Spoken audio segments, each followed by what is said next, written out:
The words hung in the air between them like a bridge. Neither was ready to cross. Yet somehow Adam Thompson found himself standing at the edge of everything he thought he knew about himself. His hands trembled as he reached for Jason Clark's face, fingers barely grazing the stubble along his jawline before pulling back, as if burned by the contact. Quote zero. Adam whispered, his voice cracking under the weight of months of confusion and self-doubt. About time.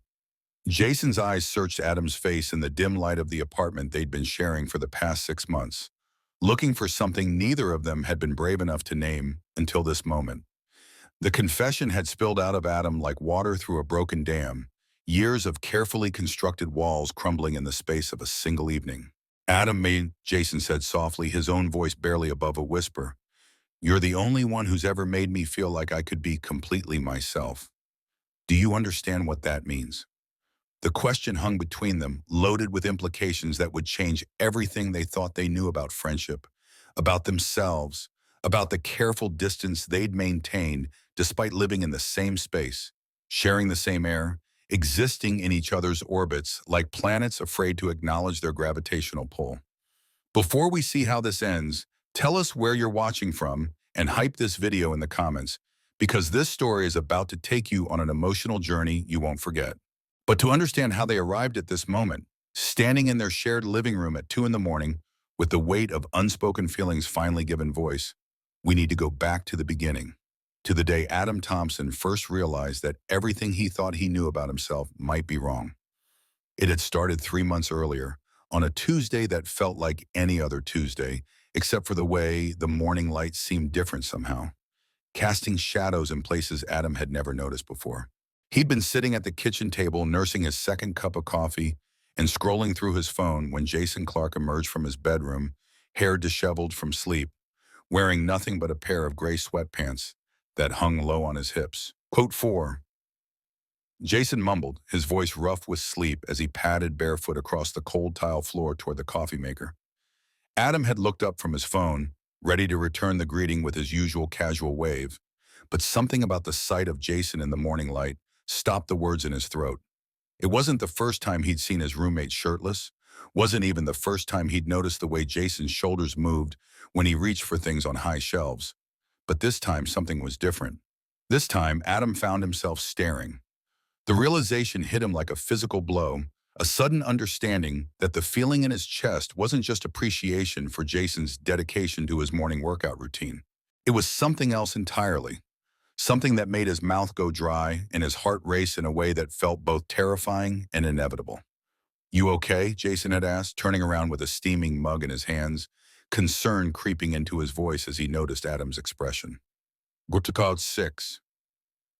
Adam had managed, forcing himself to look back down at his phone screen, even though the words blurred together meaninglessly. Quote 7, but he wasn't tired.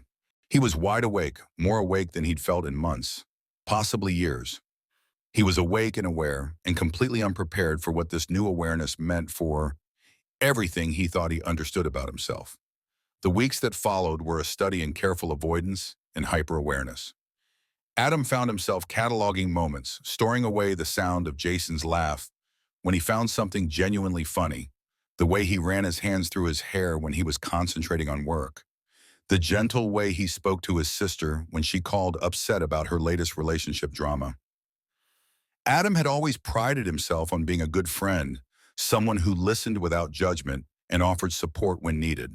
But now every conversation felt loaded with subtext he wasn't sure how to navigate. When Jason complained about his latest dating app disasters, Adam found himself offering advice that felt hollow in his own mouth.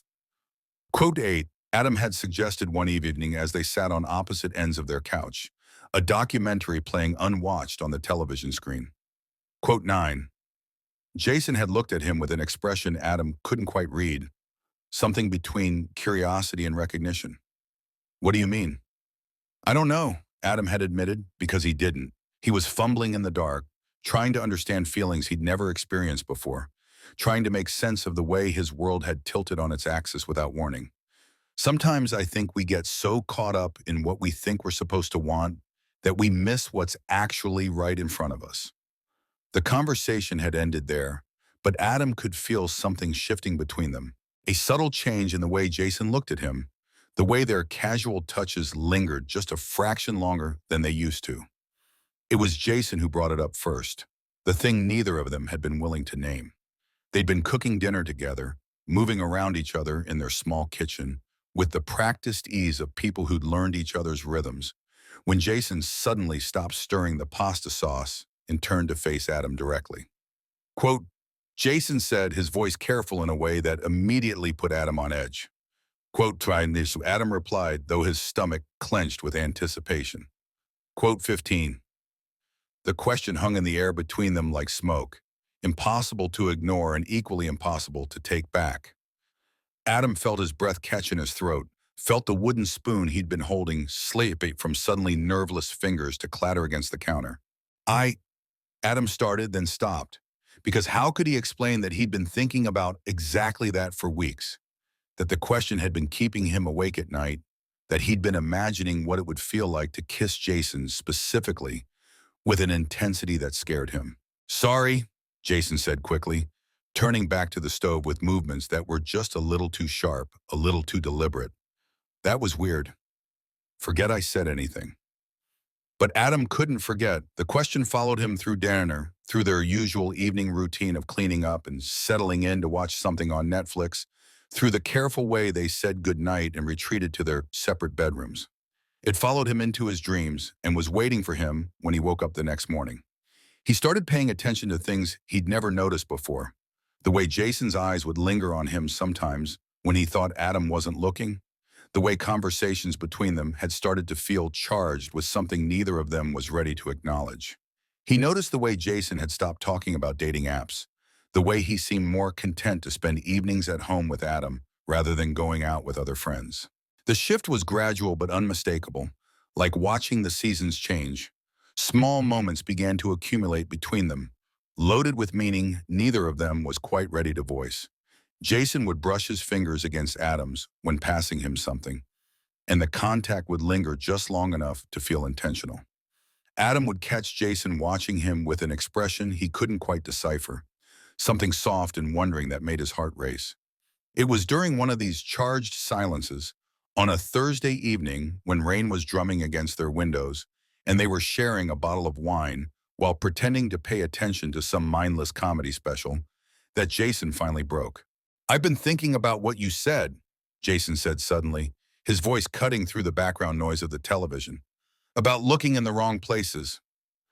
Adam felt his pulse quicken, felt the familiar flutter of anticipation and terror that had become his constant companion over the past few weeks. Yeah, I think you might be right, Jason continued, his eyes fixed on the wine glass in his hands rather than on Adam's face. Quote 23.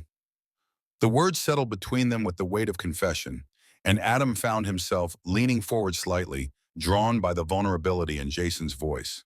What makes you happy? Adam asked, though he wasn't sure he was ready for the answer. Jason looked up then, meeting Adam's eyes directly for the first time since the conversation had started. This, he said simply, being here with you, talking to you, just you. The admission hung in the air between them, and Adam felt something shift in his chest, a door opening that he hadn't even realized had been closed. He set down his wine glass with hands that weren't quite steady, his mind racing to process what Jason had just said. Jason, Adam started, but the other man held up a hand to stop him. I know this is complicated, Jason said quickly. I know we're friends and roommates and this could mess everything up. But I can't keep pretending that what I feel for you is just friendship. I've tried and it's not working. Adam felt his world tilt on its axis for the second time in 3 months. But this time it felt less like falling and more like finally finding his footing. You feel something for me? Are you kidding? Jason laughed, but there was no humor in it, just a kind of desperate honesty that made Adam's heart ache. Quote, the word love hit Adam like a physical force, knocking the breath from his lungs and leaving him staring at Jason with wide eyes. He'd known on some level that what he'd been feeling was more than friendship, but hearing it named so directly was both terrifying and liberating. Adam admitted, his voice barely above a whisper. Quote, Jason moved closer on the couch. close enough that Adam could feel the heat radiating from his skin, could see the flecks of gold in his brown eyes. Jason said softly, quote 36, quote 37. Adam asked, voicing the fear that had been gnawing at him for weeks. Quote to 38, quote 39. Jason countered it, reaching out to touch Adam's hand where it rested on the couch between them. What if this is exactly what we're both supposed to be doing? What if all those failed relationships, all that feeling like something was missing, was just leading us here? The touch of Jason's fingers against his skin sent electricity shooting up Adam's arm, and he found himself turning his hand over to properly hold Jason's hand, their fingers intertwining as if they'd done this 1,000 times before. I'm scared, Adam admitted, but he didn't pull away. Quote 42, Jason said at quote 43. They sat like that for a long moment, hands clasped together, both of them breathing carefully as if afraid to disturb the fragile thing building between them. Adam could feel his heart hammering against his ribs, could see his own nervous energy reflected in the way Jason's thumb traced small circles against his knuckles. Can I try something? Jason asked eventually, his voice so soft Adam had to strain to hear it over the sound of rain against the windows. Adam nodded, not trusting his voice to remain steady. Jason shifted closer, close enough that Adam could smell his cologne, could see the way his pupils had dilated in the dim light of their living room. He reached up with his free hand to touch Adam's face, fingers tracing the line of his cheekbone with a gentleness that made Adam's breath catch. If this is too much, just tell me to stop, Jason whispered, and Adam nodded again, mesmerized by the way Jason was looking at him, like he was something precious and worth protecting. Jason leaned in slowly, giving Adam plenty of time to pull away, to change his mind, to retreat back into the safety of their friendship. But Adam didn't want to retreat. For the first time in months, he felt like he was exactly where he was supposed to be. The kiss, when it came, was gentle and tentative, a question rather than a statement. Jason's lips were soft against his, warm and careful, and Adam felt something inside him settle into place, like a puzzle piece finally finding its proper home. When they broke apart, both breathing a little harder than before, Jason rested his forehead against Adam's and smiled. Quote 46. Jason asked, and Adam could hear the nervousness beneath the casual tone. Quote 20. Adam said honestly. Quote bound. Jason's smile widened, and he pressed another soft kiss to Adam's lips, this one more confident, more sure. Mahon. Quote one. He admitted against Adam's mouth. Just weeks? Adam asked, surprised by his own boldness. Okay, maybe months, Jason laughed, and the sound sent warmth spreading through Adam's chest. Quote 52. The memory made Adam laugh too, some of the tension leaving his shoulders as he remembered that day, how frustrated he'd been with the confusing instruction manual, how Jason had finally intervened with gentle teasing and capable hands that had the bookshelf assembled in 20 minutes. You were very patient with me, Adam said, and he wasn't just talking about the bookshelf anymore. At 54, Jason replied, and the sincerity in his voice made Adam's chest tight with emotion. They spent the rest of the evening talking, really talking, about the feelings they'd been harboring in secret, about the way their friendship had slowly shifted into something deeper without either of them quite realizing it was happening. They talked about fear and uncertainty, about the way Adam had always felt like he was performing a role in his previous relationships with women, going through the motions without ever feeling truly connected. But she put, Adam admitted as they sat curled together on the couch, Jason's arm around his shoulders, in a way that felt both new and completely natural. I thought I was broken somehow, that I just wasn't capable of feeling the way other people felt. You're not broken, Jason said firmly, pressing a kiss to the top of Adam's head. Quote 58. The weeks that followed were a careful dance of discovery and adjustment. They took things slowly, both of them aware that they were navigating uncharted territory. Adam found himself marveling at how natural it felt to hold Jason's hand while they watched movies, how right it felt to fall asleep curled against Jason's chest, how easy it was to say good morning with a kiss instead of just a wave. There were moments of uncertainty, times when Adam would catch himself overthinking, wondering if he was doing things right, if he was enough, if this new version of himself was authentic or just another performance. But Jason was patient with his doubts, gentle with his fears, always ready with reassurance and understanding. Quote 59. Jason would remind him during those moments of self-doubt. Quote 60. They told Jason's sister first during one of her regular phone calls. Adam had been sitting beside Jason on the couch reading while Jason talked when he heard Jason say, "Actually, there's something I want to tell you about Adam and me." Adam had looked up from his book, heart racing, but Jason had reached for his hand and squeezed gently, a silent request for trust. The conversation that followed was awkward at first, full of surprise questions and careful explanations, but it ended with Jason's sister expressing happiness for them both and demanding to know when she could visit to meet Adam properly as Jason's boyfriend. Boyfriend, the word still felt strange in Adam's mouth, but it was getting easier each time he used it.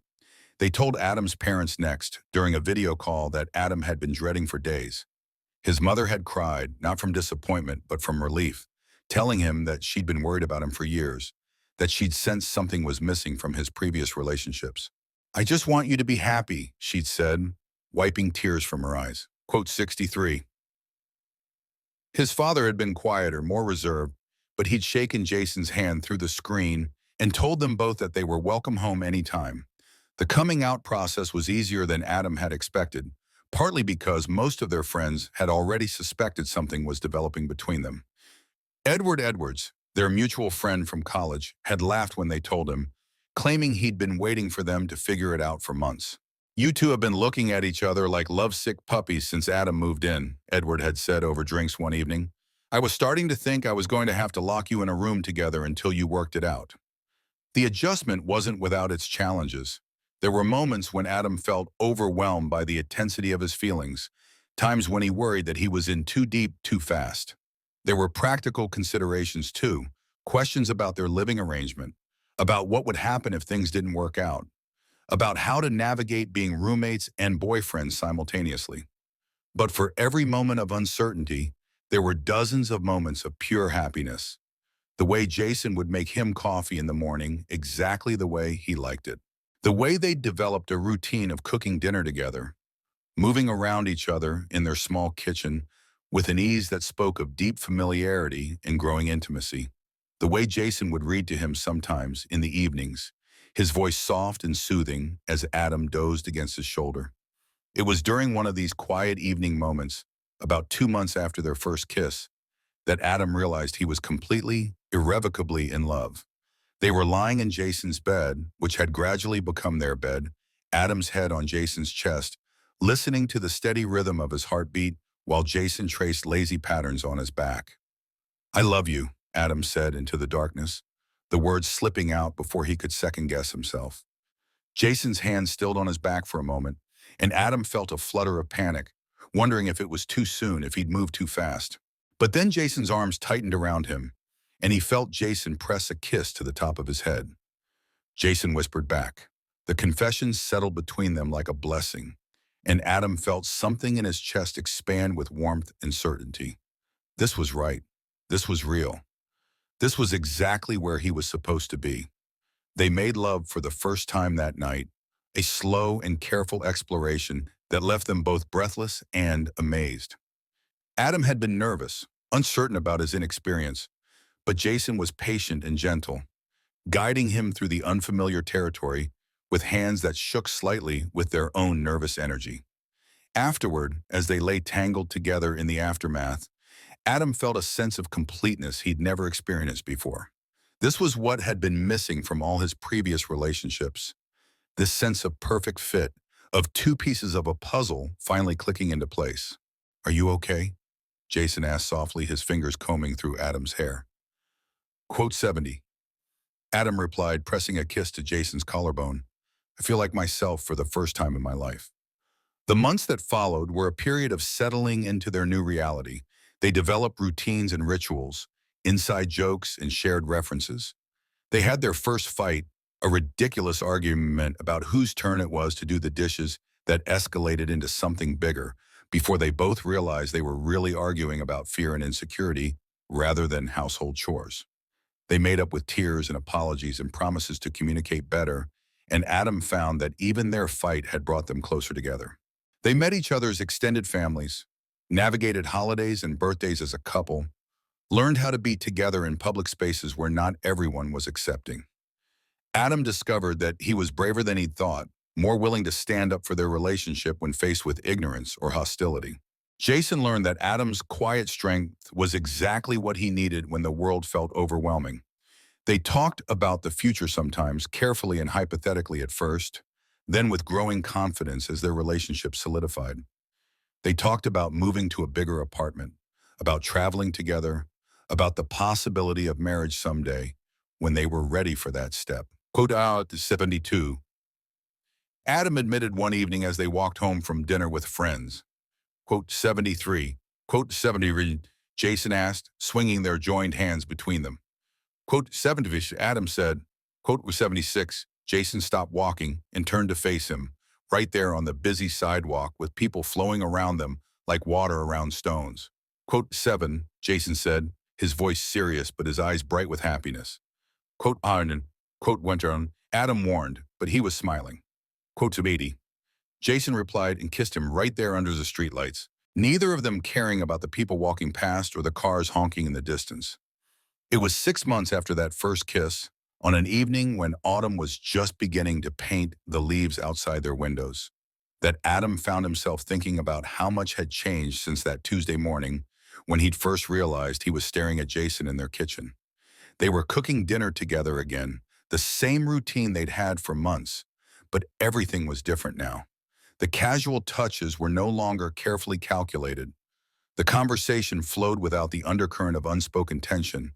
And when Jason smiled at him over the stove, Adam felt nothing but warmth and certainty. Jason asked, noticing the contemplative expression on Adam's face. Just how different everything is now, Adam said, moving to stand behind Jason and wrap his arms around his waist. How much better everything is. Better how? Jason asked, leaning back against Adam's chest.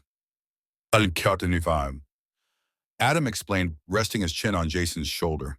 Like I was playing a role in someone else's story, but with you, I feel like I'm actually living my own life for the first time. Jason turned in his arms, the pasta sauce forgotten for the moment, and cupped Adam's face in his hands. Quote 87, Jason said softly. Quotes Adam, quote Anton, Jason said. Quote wearing. The thought filled Adam with a happiness so intense it was almost overwhelming. He thought about all the firsts they'd already shared, all the firsts still to come, all the ordinary moments that would be considered extraordinary simply because they'd experienced them together. Quote 91, Adam said, because it was the only response that felt adequate to the magnitude of what he was feeling. Quote 92, Jason replied and kissed him with the kind of passion that still made Adam's knees weak even after all these months. The timer for the pasta chose that moment to go off, breaking them apart with laughter and the practical necessity of preventing their dinner from burning. But as they moved around each other to finish cooking, Adam felt the deep contentment that had become his constant companion since that first night they'd stopped pretending their feelings were just friendship. They ate dinner on the couch, sharing bites and stealing kisses between conversations about their days, their plans for the weekend, the book Jason was reading, and the project Adam was working on. It was ordinary and perfect, and exactly the kind of life Adam had never dared to imagine for himself. Later, as they got ready for bed, Adam caught sight of himself in the bathroom mirror and was struck by how different he looked. There was a lightness in his expression that hadn't been there before, a sense of ease and belonging that showed in the set of his shoulders, the way he held his head. You look happy, Jason observed, appearing behind him in the mirror. I am happy, Adam said, and meant it completely. Happier than I ever thought I could be. Even though everything is different now? Jason asked, wrapping his arms around Adam from behind. Especially because everything is different now, Adam replied, leaning back against Jason's warmth. Quote 9, Jason prompted, pressing a kiss to the side of Adam's neck. Now I know exactly where I belong, Adam said, turning in Jason's arms to face him directly. Urchan. They went to bed together as they had every night for months now, but Adam never got tired of the simple miracle of it. The way Jason's presence beside him made everything feel safe and right. As he drifted off to sleep, Jason's arm around his waist and Jason's breath warm against his neck, Adam thought about the journey that had brought them here. It hadn't been easy, this discovery of who he really was, this navigation of feelings and desires he'd never allowed himself to acknowledge.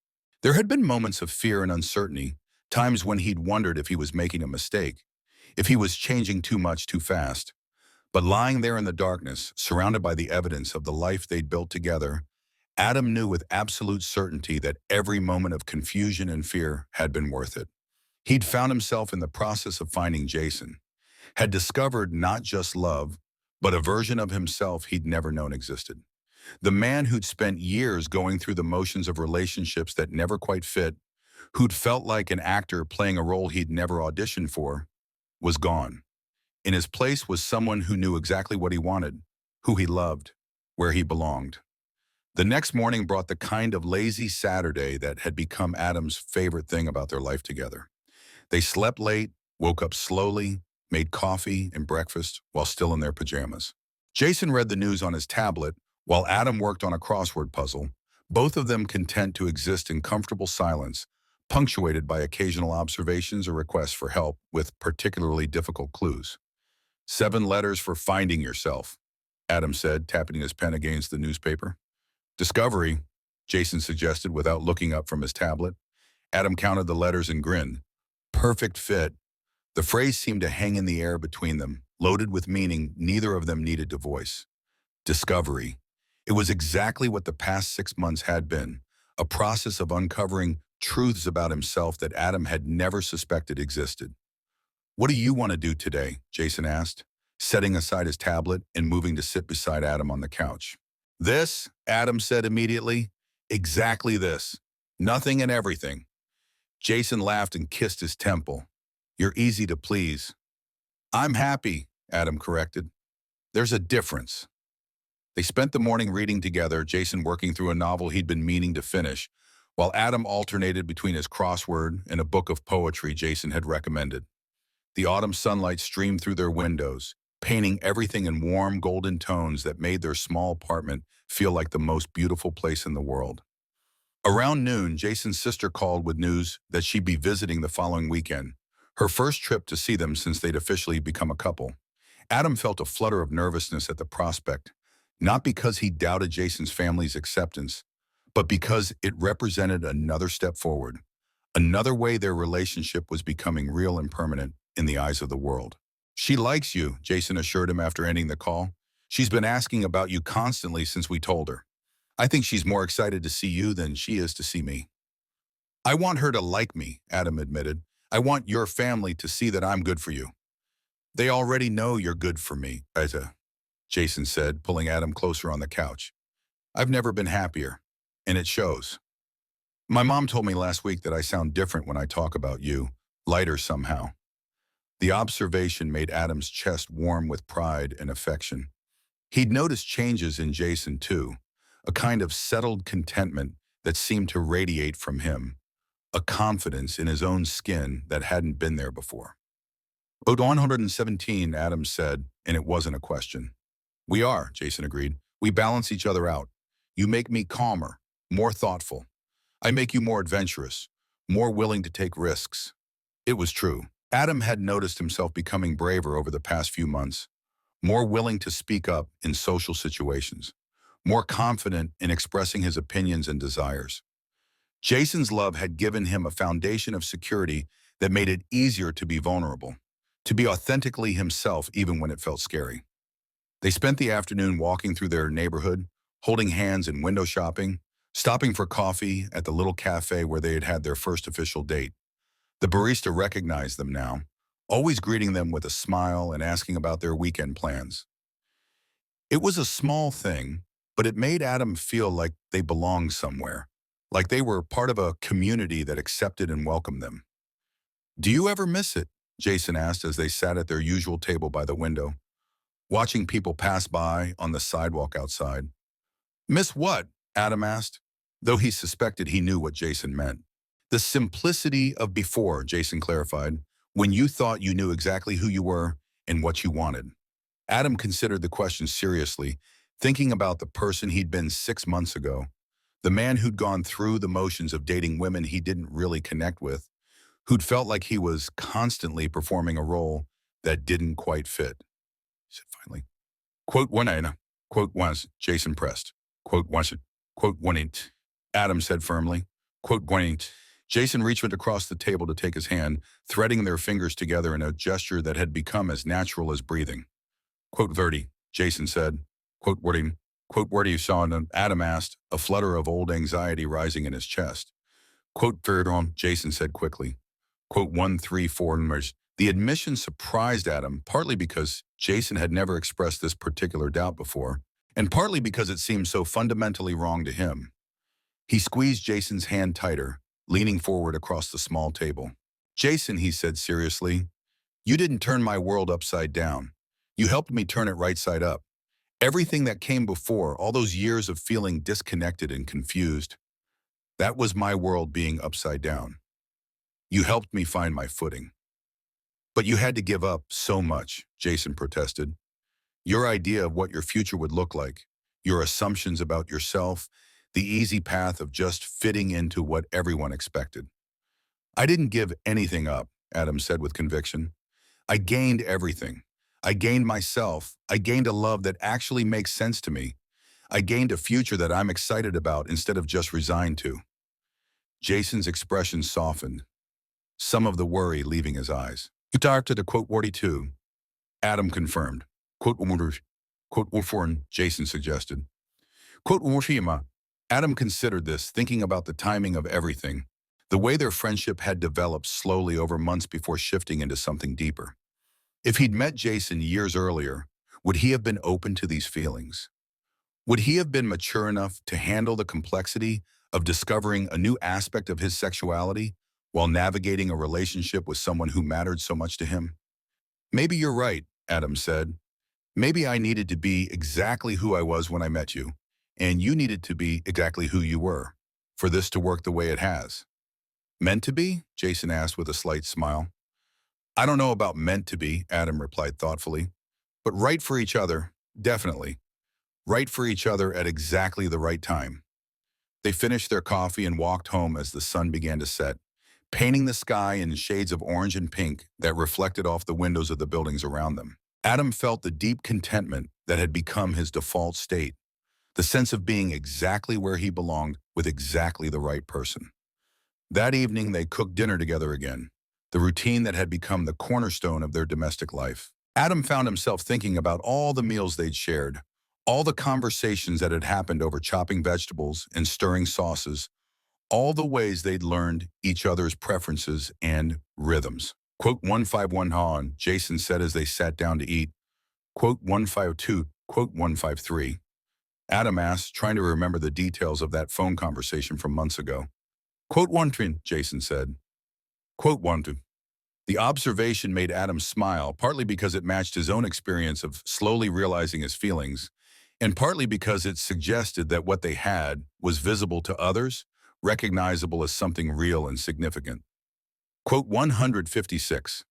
Adam asked, genuinely curious.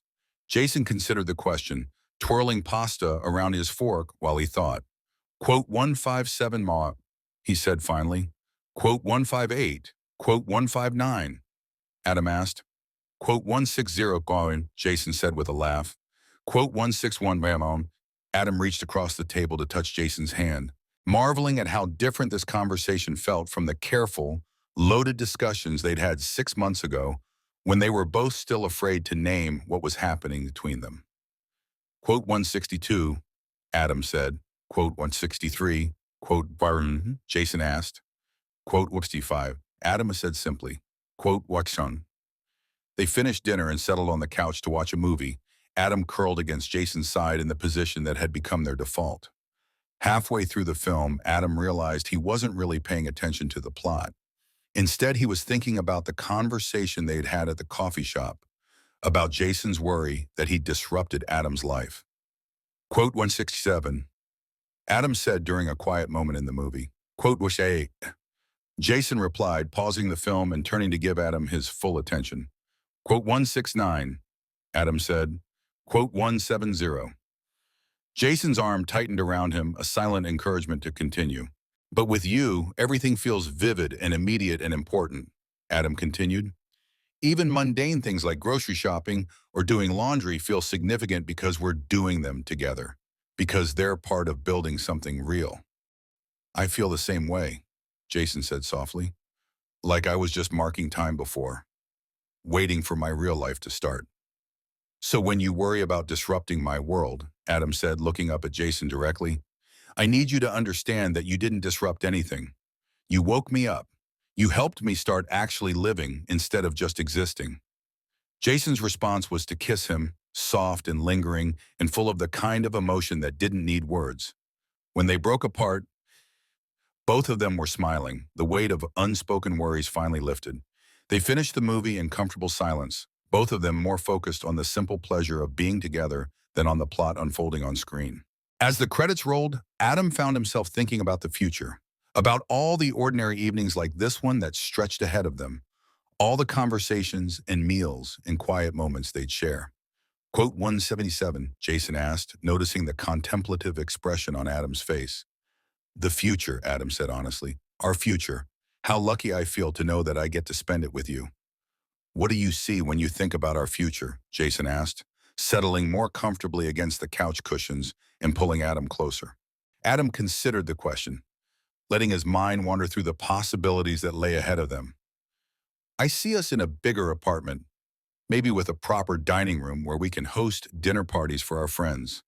I see us traveling together, figuring out which one of us is better at reading maps and which one of us is more likely to get us lost in foreign cities.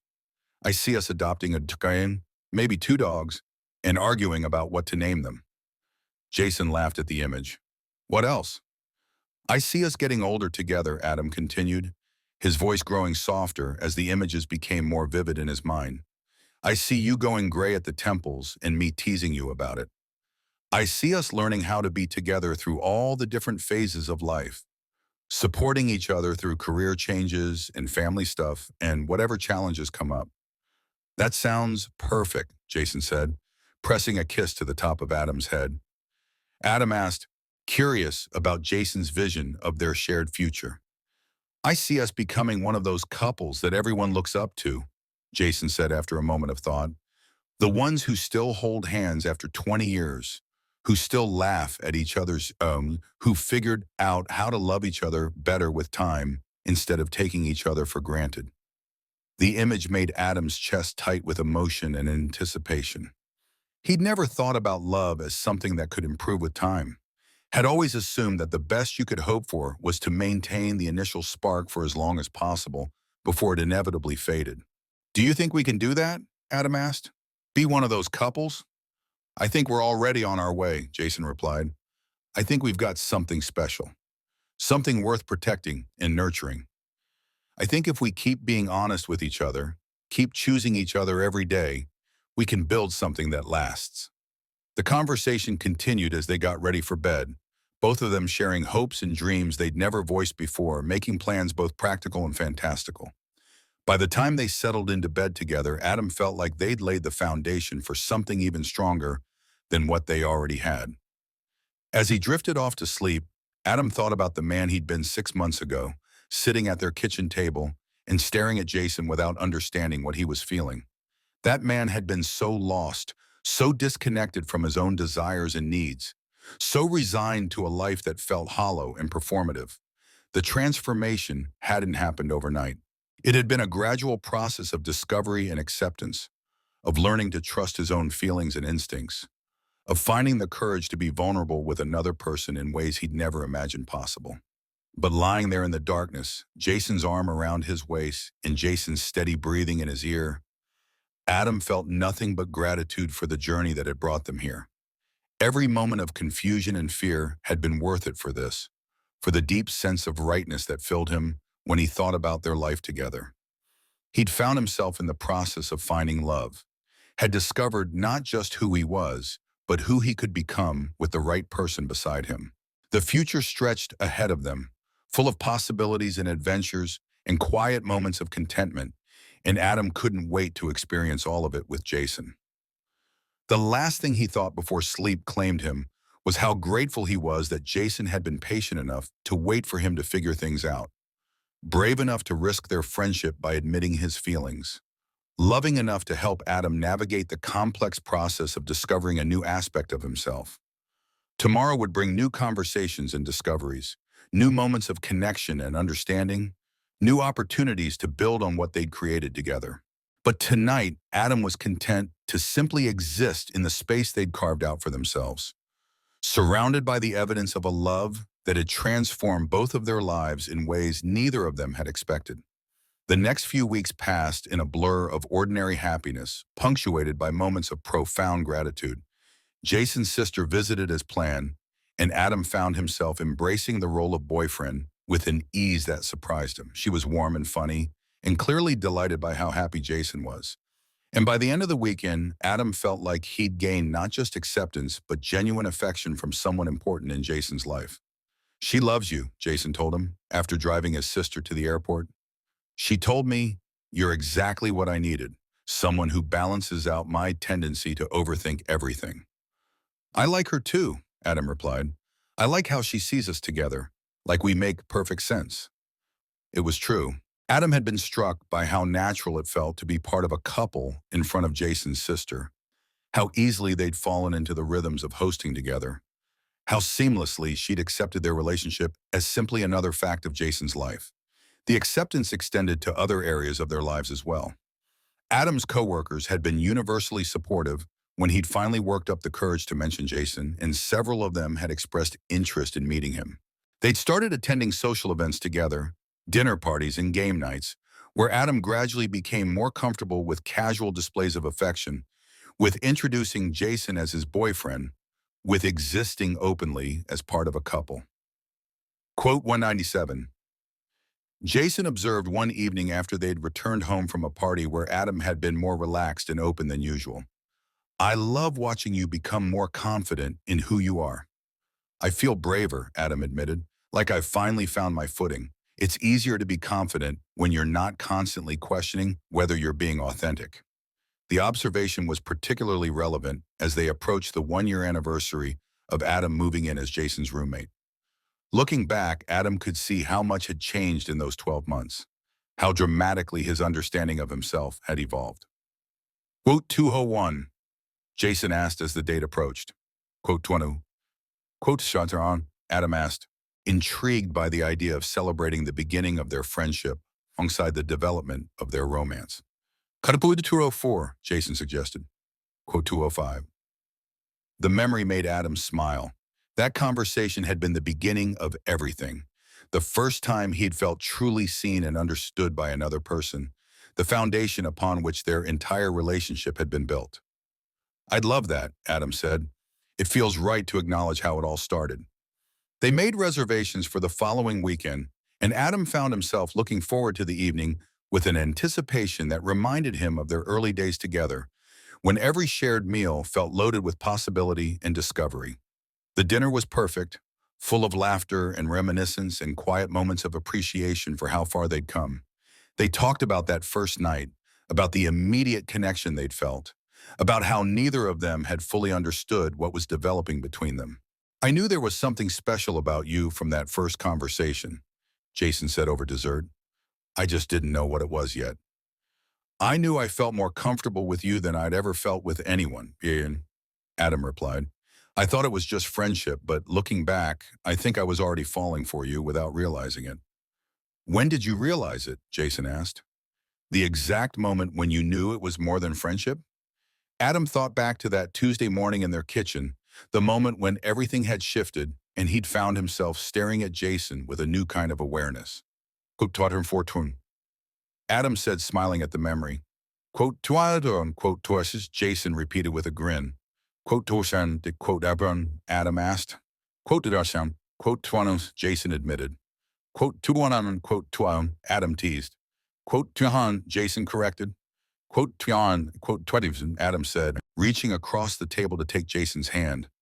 "I'm glad you were brave enough to risk our friendship when you finally figured out I might feel the same way." "Best risk I ever took," Jason said, bringing Adam's hand to his lips for a soft kiss. They walked home slowly, taking the long way through their neighborhood, both of them reluctant to end the evening. The autumn air was crisp and clear, and Adam felt the deep contentment that had become his constant companion over the past year. Quote 228, Jason said as they reached their building. Quote 29. Adam protested, though he was smiling. Quote 30, Jason replied. Quote 21.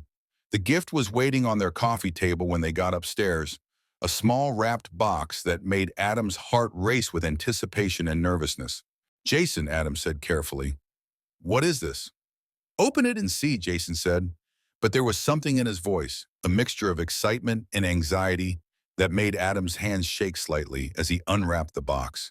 Inside was a simple silver ring, elegant and understated, with an inscription on the inside that made Adam's breath catch in his throat. For Adam, who helped me find myself, he read aloud, his voice barely above a whisper. It's not an engagement ring, Jason said quickly. I know we're not ready for that yet, but I wanted you to have something that represents what you mean to me, what this year has meant to both of us.